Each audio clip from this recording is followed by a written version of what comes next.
You had a good day today. That is the danger. Sit with that. Not as a fear, not as a morbid little shiver before sleep. As a measure. The samurai of old were told to begin each morning this way, to treat each day as if it could be the last and meet it already dead, so that nothing in the hours ahead could be wasted on hesitation. That was never about gloom. It was about total action.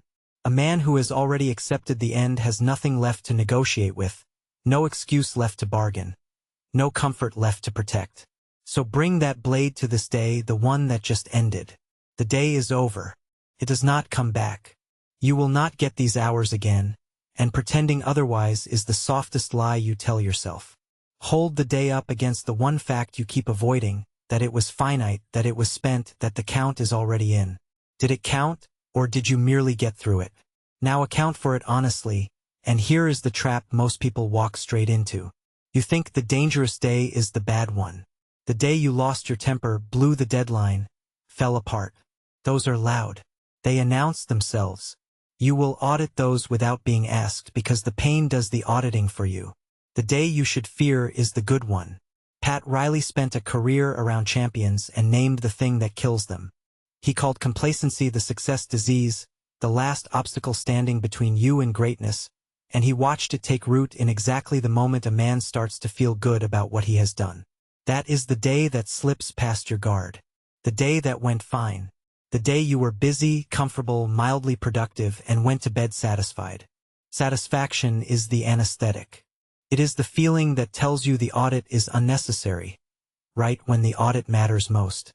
So audit the good day hardest. Did you do the work that was actually hard, or only the work that felt like motion? The deep block you protected, or the one you traded for a busy inbox and called productive? The hard conversation you finally had, or the one you postponed for the fourth time and labeled timing? Did you hold the standard you set, or did you lower it an inch and call the result a win because it was easier than the truth? A finite day is too expensive to settle for fine, and fine is exactly what a comfortable day disguises itself as. And when you find the shortfall, and you will, do not wallow in it. Musashi left a short code of discipline at the end of his life, and one line was simply this: do not regret what you have done. That is not permission to ignore the failure. It is the opposite. You face it, you take the lesson out of it cleanly, and you refuse to drown in self-pity, because self-pity is just complacency wearing a sadder mask. Another line cut deeper still: think lightly of yourself and deeply of the world. The man who thinks too much of himself is the man who feels owed, who nurses every slight, who turns a missed hour into a tragedy about him. Drop that. You are small. The work is large. Get back to it. Did you win today? You already know. The day was finite and the day is closed, and the only thing left is whether you tell yourself the truth about it. So set the standard now while the day is still warm and the count is still honest. Accept the day exactly as it was, Musashi's first principle: no flinching, no editing the tape to flatter yourself. That clean acceptance is what lets you build on it instead of hiding from it.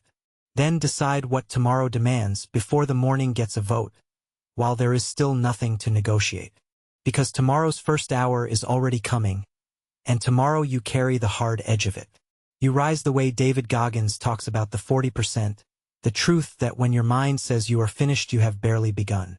You go after the work the way Cameron Hanes goes after the mountain, on the days no one is watching and the legs already burn.